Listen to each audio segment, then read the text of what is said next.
At a very young age, I began to wonder, why do we end up with the leaders we do, and what qualities do we value in them?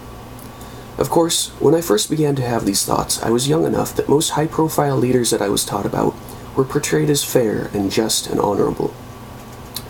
Eventually, I began to grow more and more curious as I discovered that throughout ancient and recent history, very few leaders were really seen as great, and perhaps they were outnumbered by those whom we considered to be villainous tyrants. The irony in all of this is that the great majority ultimately are viewed as rather mediocre or even ineffective. This only fueled my curiosity to discover what it is that people truly seek in a leader and what the ideal leader would offer to his people.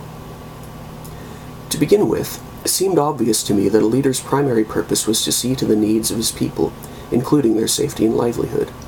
This seemed simple enough, but to a great extent only coincides with today's generally accepted ideal of a leader as an extremely efficient and able bureaucrat. Anymore, we tend to look at our leaders mostly in perspective of their economic prowess and their ability to make the economy run smoothly in ways that we can measure and understand. To me, this has seemed to become more and more a trap of propaganda and spin. I find it grimly amusing that we can look at the published figures and nod our heads and say that the economy is only growing stronger when so many citizens have no health care, so many elderly cannot support themselves, and the ratio of full-time jobs to able-bodied workers is so low. All of this not to even mention the glaringly large segment of the population who live at or below the poverty level.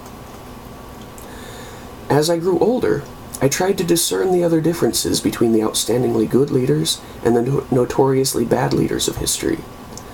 In time, I realized that this comparison was to be one of the most useful intellectual tasks that I had ever given myself.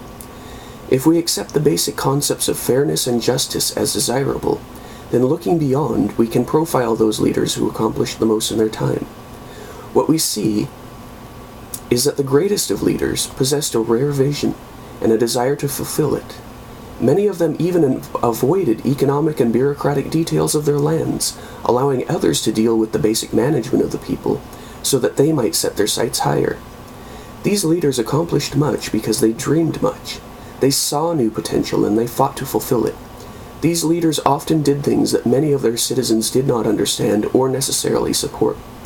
They commissioned great monuments, they built massive empires, and they tended to, if just and honorable, leave behind legacies of enlightened and progressive rule.